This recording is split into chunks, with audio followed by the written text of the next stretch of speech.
Eighth class Telugu text బుక్లో ఉన్నటువంటి శతక సౌరభం అనే పాఠంలో మనకి ఇక్కడ శతకాలు ఒక 9 శతకాలు తర్వాత రచించిన కవులు ఆ తర్వాత ఆ రచించిన కవులు ఏ శతాబ్దానికి చెందినవారు అని ఇచ్చారండి.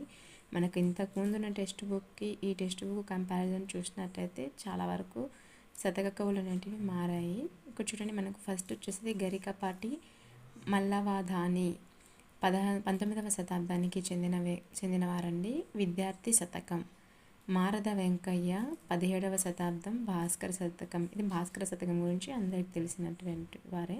ఇక్కడ భర్తృహరి శతకం భర్తృహరి అనే కవి మూలం అన్నమాట. రాసింది ఈయన 7వ శతాబ్దానికి చెందినవారు. ఈయన రాసిన శతకం వచ్చేసి సుభాషిత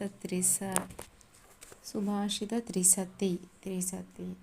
తర్వాత దాన్ని అనువాదం చేసింది ఏనుగు లక్ష్మణ కవి అనువాదం చేశారు. ఈయన 18వ శతాబ్దానికి చెందిన ఆయన.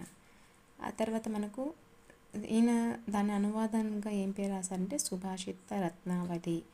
తర్వాత పెరుమాళ్ళ మునెప్ప, ఈయన 20వ శతాబ్దానికి చెందిన కవి. ఈయన రాసిన శతకం వచ్చేసి విద్యా శతకం. కంచర్ల గోపెన్న 17వ శతాబ్దానికి చెందిన వ్యక్తి. దాశరథి శతకం రచించిన శతకం దాశరథి శతకం.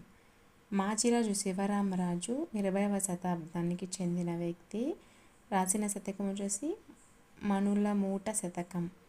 తర్వాత బమ్మెర పోతనామాత్యుడు కాలం వచ్చేసి 15వ శతాబ్దం, నారాయణ శతకం. గుండ్లపల్లి నర్సమ్మ 20వ శతాబ్దం చెందిన ఆమె, వరదరాజ శతకం. నెక్స్ట్ కొండూరు వీర రాఘవాచార్యులు 20వ శతాబ్దం, మిత్ర సాహస్రి శతకం.